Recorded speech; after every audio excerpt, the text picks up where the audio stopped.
we have the option of taking care of our own. And it's a time to now extend Darius Slayton. We gave him a little bit of money just to keep him happy and get him to come into camp. But, he's currently in the last year of his 2-year deal he signed last offseason. He's got a 7.75 cap number this year. So to give you a comparison, I used Gabe Davis, who's got similar numbers, similar age. He's also a former Bill, so Dable knows him well. Shane for that matter too as well. He signed a 3-year, $39 million deal with the Jaguars this offseason. So obviously the math is not horribly difficult on that, and it's $13 million a year.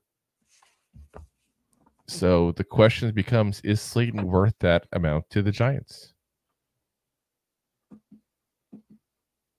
Because you could do it now. You got the money to say, you know what, we're going to give you a couple extra $1 million this year. Let's give you another year or two added on that deal as well. You could do it. You could. But is he worth it to them? I honestly, I don't think he is. I don't think he is. I don't hate to say it that way. We all know I'm a big fan of Slayton. I really am. I think he's undervalued in the NFL as a whole. But I think they prefer to see what Hyatt does this year before they make any final decision on him. I really do. I think if Hyatt blows it up and becomes a legit third threat receiver wise, like they go, they go with obviously Neighbors being number one. You got Wan'Dale Robinson number 2, even though he's going to be a slot guy, but he'll be your number 2 target.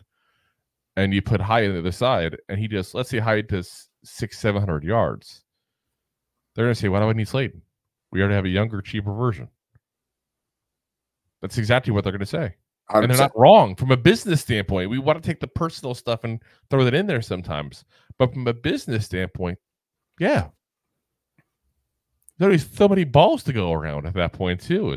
That's not bad. That's brazen. You can't have a guy like Neighbors who's going to be a top flight receiver by all hopes here. Obviously, he still has to play, but we're hoping to be a top flight receiver. A guy like Wan'Dale Robinson, who's going to be a guy who's going to be, your emergency parachute kind of guy. Nothing open. Here's this guy short in the slot. Let's see if he can get some yak yards kind of guy. And you're going to have Hyatt or Slayton, doing their 9 routes and the deep routes. There's only so many times you can throw the ball. They can't all get 1,000 yards, guys. No. It's not going to happen. I'll be very happy. It'd be fantastic. Be happy. It's fantastic. All 4 yards, let's get 1,000 yards. Yeah. Let's go for it. Like Daniel Jones is not going to throw for 5,500 yards. It's not going to happen, guys. Like probably not. No. Honestly, not even probably. I'm going to go on a limb and say it's not going to happen. So, as Rob gets frozen with my disgust, apparently, with what I said. But yeah, I mean, that's where we're at here. So I don't think that's going to happen. I think if it wasn't for Hyatt, and that's not to blame Hyatt, he was drafted. This was the Giants' plan. If it wasn't for Hyatt, I think we would probably, see that as the outcome in this whole thing, where you probably would see,